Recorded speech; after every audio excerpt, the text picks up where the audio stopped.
Our second reading this morning comes from the Gospel of Matthew, chapter 1, verses 1 through 17. An account of the genealogy of Jesus, the Messiah, the son of David, the son of Abraham. Abraham was the father of Isaac, and Isaac the father of Jacob, and Jacob the father of Judah and his brothers, and Judah the father of Perez and Zerah by Tamar, and Perez the father of Hezron, and Hezron the father of Aram, and Aram the father of Aminadab, and Aminadab the father of Nahshon, and Nahshon the father of Salmon, and Salmon the father of Boaz by Rahab, and Boaz the father of Obed by Ruth, and Obed the father of Jesse, and Jesse the father of King David. And David was the father of Solomon by the wife of Uriah, and Solomon the father of Rehoboam, and Rehoboam the father of Abijah, and Abijah the father of Asaph, and Asaph the father of Jehoshaphat, and Jehoshaphat the father of Joram, and Joram the father of Uzziah, and Uzziah the father of Jotham, and Jotham the father of Ahaz, and Ahaz the father of Hezekiah, and Hezekiah the father of Manasseh, and Manasseh the father of Amos, and Amos the father of Josiah, and Josiah the father of Jeconiah and his brothers at the time of the deportation to Babylon. And after the deportation to Babylon, Jeconiah was the father of Salathiel, and Salathiel the father of Zerubbabel, and Zerubbabel the father of Abiud, and Abiud the father of Eliakim, and Eliakim the father of Azor, and Azor the father of Zadok, and Zadok the father of Achim, and Achim the father of Eliud, and Eliud the father of Eleazar, and Eleazar the father of Mathan, and Mathan the father of Jacob, and Jacob the father of Joseph, the husband of Mary, of whom Jesus was born, who is called the Messiah. So all the generations from Abraham to David are 14 generations, and from David to the deportation to Babylon, 14 generations, and from the deportation to Babylon to the Messiah, 14 generations. This is the word of the Lord. Thanks be to God. A couple of years ago, we received a Christmas card in the mail, one of those family photo Christmas cards. This one featured a photograph of a beautiful family of 4, husband, wife, 2 lovely daughters. They were standing on a beach in front of the ocean, looking less like an actual family and more like a group of hand-picked models, white shirts, khaki pants, smiles suggesting that their life together was always as full of laughter and joy as it was in that moment the picture was taken. Christmas greetings from our family to yours was the extent of the message on the card.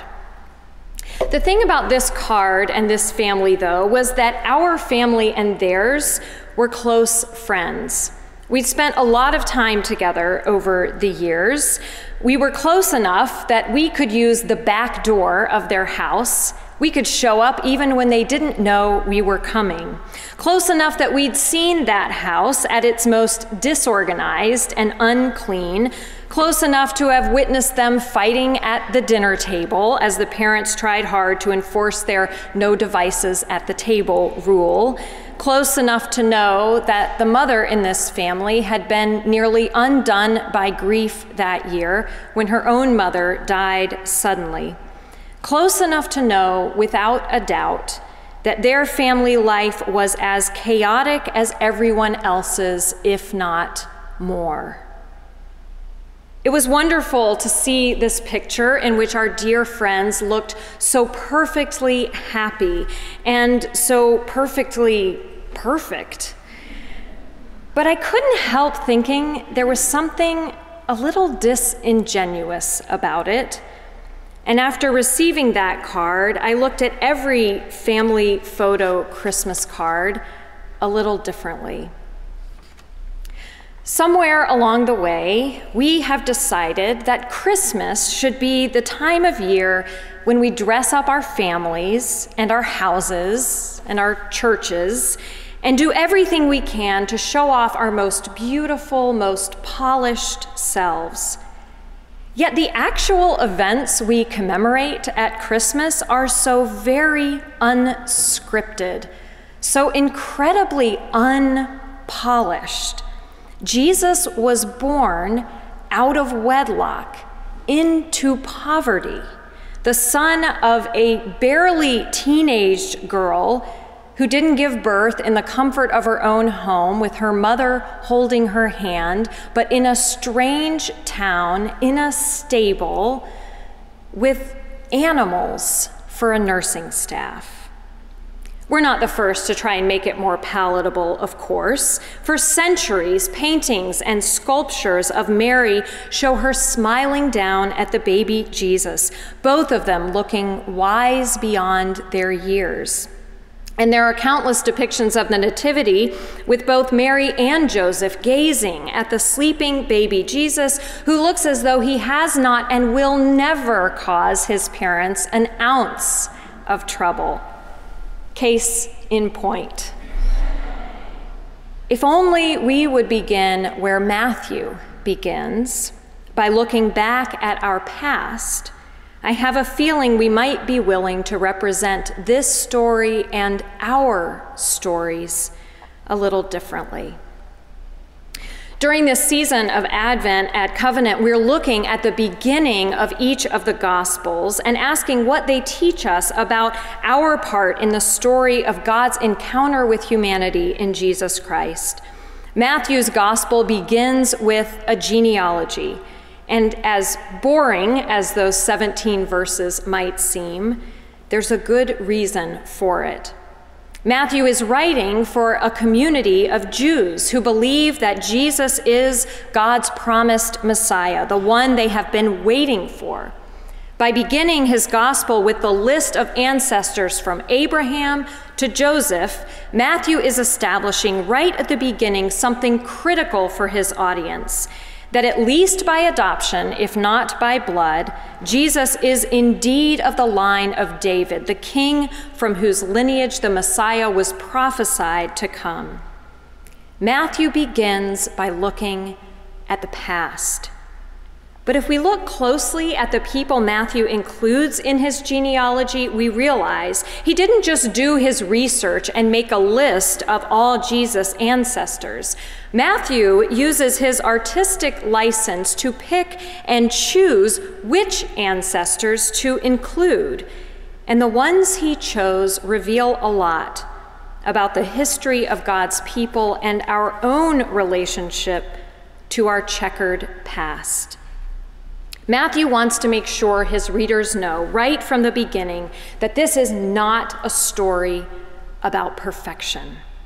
This is a story about God and God's people, and that relationship, like all relationships, has never been perfect. So Matthew starts with a genealogy to prove that this human baby boy born to the most obscure parents really is the promised Messiah. But in his genealogy, Matthew includes not one or two, but 4 women. It's remarkable that Matthew includes women at all. Genealogies in the Bible are all about fathers, but the women he includes are not the ones we might expect. We might not be surprised to hear the names Sarah, Rebecca, Rachel, and Leah, the matriarchs of the Jewish faith, but no. The women Matthew includes aren't upstanding Jewish women. They are not Jewish at all. And they are about as far from upstanding as you can get. Tamar, Rahab, Ruth, and Bathsheba, whom Matthew refers to as the wife of Uriah, were women whose actions were, if not scandalous, then let us say morally ambiguous. Tamar was married to the eldest son of Judah, but when her husband dies, she must, by law, marry her husband's younger brother. When he also dies, Judah is, perhaps understandably, reluctant to have his third son marry her, so he tells her to wait till his son is a little bit older. Tamar knows this means she'll be waiting forever, and she is not willing to be consigned to a life of obscurity. Through a clever plot, she tricks her father-in-law into getting her pregnant. Fortunately, even in the day before DNA tests, she can prove he is the father. And so she becomes the mother of the twins Perez and Zerah. The second woman in Matthew's list is Rahab, a prostitute in the city of Jericho. The Israelite spies who go on a reconnaissance mission there, let's say, visit her, and she uses her relationship with them to strike a bargain. She will hide them from her countrymen if they will rescue her and her family when they capture the city. Ruth is the Moabite woman who sticks with her mother-in-law Naomi even after Naomi's son, Ruth's husband, dies. In order to secure a future for both of the women, whose situation puts them at the absolute bottom of the social ladder, Ruth seduces a relative of Naomi's named Boaz, enticing him to sleep with her, after which he is obligated to become her and Naomi's protector. And so Ruth becomes the mother of Obed, the grandfather of King David. Which brings us to Bathsheba, referred to here as the wife of Uriah. Bathsheba has the dubious distinction of catching King David's wandering eye and engaging in an adulterous affair with him that leads first to a pregnancy and then to David's murder of Uriah. By including women, and not just any women, but these non-Jewish women, each of whom is willing to risk everything to secure her future, Matthew is essentially putting a big banner right at the top of his gospel. Open your mind and remember, this banner says, God has always worked through the most unlikely people. Sue Monk Kidd's novel, The Invention of Wings, is a fictional account of the true story of Sarah and Angelina Grimke, sisters who grew up in an aristocratic slave-owning family in Charleston in the early 1800s. In spite of the fact that slavery then was a widely accepted way of life, both Sarah and Nina objected to it from an early age and ultimately became outspoken abolitionists. One of the most compelling characters in the book is a slave named Charlotte, the Grimke's seamstress. Charlotte's sewing was not just a job, it was her lifeline, a way of claiming her identity and holding on to her sense of self. Charlotte refuses to meekly submit to a life of slavery. She defies her owners quietly, but with determination, stealing bits of fabric and thread, forgetting to tie knots on the backside of buttons so that they would pop off of garments at the most inopportune times, accidentally breaking china around the house, even dropping whatever bit of nastiness she could into a pot of tea that had not yet been served, dirt from the floor, lint from the rug, even spit from her own mouth. In this way, she clung to what little freedom she had. But the thing that most defines Charlotte's attempt to be the author of her own fate is the story quilt that she spends years making, mostly in the middle of the night, the quilt that square by square tells the tragic story of her life. It begins with a square showing Charlotte's mother arriving from Africa as a child with her mother and father. There's a square that shows Charlotte's mother as a slave working in the fields with a baby nearby. That baby was Charlotte, born into slavery. Other squares depict Charlotte learning to sew, Charlotte's mother dying in childbirth with her younger brother, Charlotte with her own daughter, also born into slavery, Charlotte trapped in a room sewing beautiful clothes for someone else, Charlotte enduring a cruel punishment after she got caught stealing from her owners. Like Matthew's genealogy, Charlotte's quilt refuses to gloss over the worst parts of her life and her history. Instead, these most difficult moments are sewn into the quilt as a reminder of what she has been through and what she has overcome. Likewise, here at the beginning of his story, Matthew looks back to the past and remembers the best and worst moments in Israel's history. Non-Jewish women who subversively insert themselves into the story. The mighty King David, who also happens to be an adulterer and a murderer. The terrible period of exile to Babylon. Matthew knows that those who read the rest of the story about a Messiah who doesn't just come to save the Jewish people, but who comes to proclaim that God's love is for all people, those readers are going to need a reminder that this is nothing new. God has always worked through the most unlikely people and the most unsavory circumstances. In her book, 5 Ways to Practice Dying, Elizabeth Lesser writes, "Whenever you find yourself getting anxious about the big and small deaths of daily life, being out of control, not getting what you want, endings and partings, take a few minutes to allow in the possibility that you do not see the full picture. Often what looks terrible today will, in retrospect, have been a blessing. Just allow that possibility in. You do not have to understand or figure everything out. You can relax into the mystery of not knowing." This practice, she describes, is not just appropriate for endings and partings, but also, I would argue, for beginnings as well. Beginnings make us very nervous. We don't know what to expect. We become afraid of what will change. And so we romanticize the past, glossing over the difficult or unlovely or downright distasteful moments we'd rather forget. But with his beginning, Matthew reminds us that when we gloss over the moments of failure and heartache in our past, we do ourselves a disservice. Worse than that, we do God a disservice, because often these are the moments that reveal the depth of God's love for us, a love that is not predicated on perfection.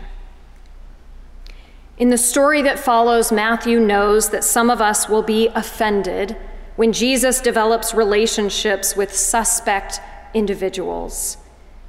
But we are all suspect. We all have things in our past that make us wonder if we could ever be worthy of God's love.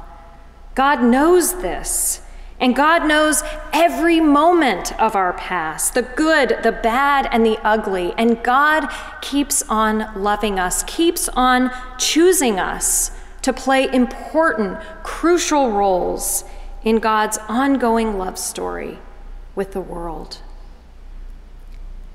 During this season, as we prepare to celebrate Christ's birth again, don't sugarcoat your past and put on only your most best and beautiful selves. Spend a little time remembering the moments you'd rather forget. Look at them anew in light of the Christmas story, in light of the whole story of God's people. And may you discover a God of abundant grace and humor and love, a God who delights in bringing into this story the most unlikely and unexpected characters, even me and you. Amen.